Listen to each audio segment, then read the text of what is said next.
Sunrise at Mount Kinabalu. Dami rin palang bahay dito sa paanan ng bundok. Dami rin na palang nakatira. Ayan ang Mount Kinabalu. Grabe, napakataas niyan.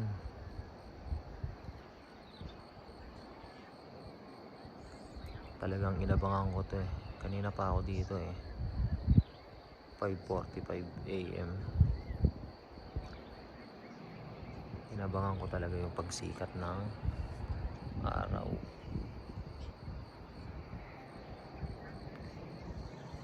Mamaya kasi maulap na, so magtatago na naman siya sa mga ulap.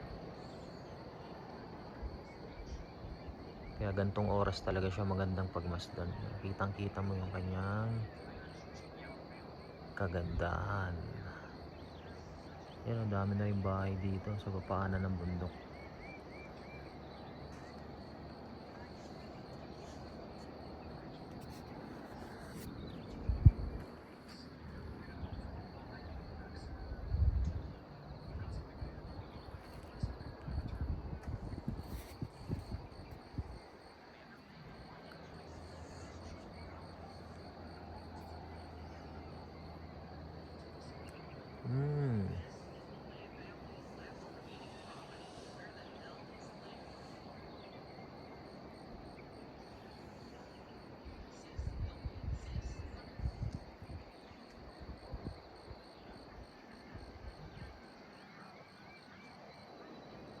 Dami rin nakatira eh. Oh. Dami na rin bahay dito.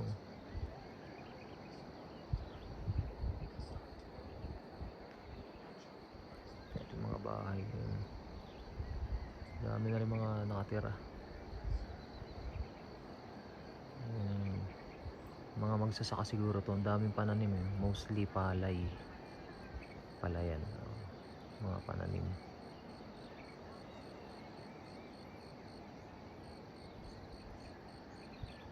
Sa banda ron marami na rin nakatira. Mas malapit sa paanan ng bundok.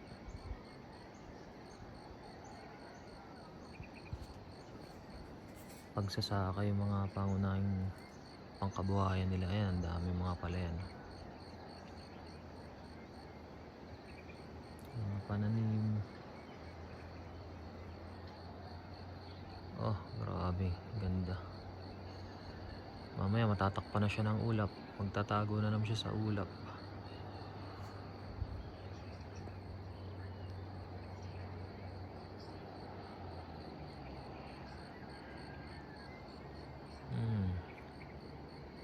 Ganda mo, Mount Kinabalu.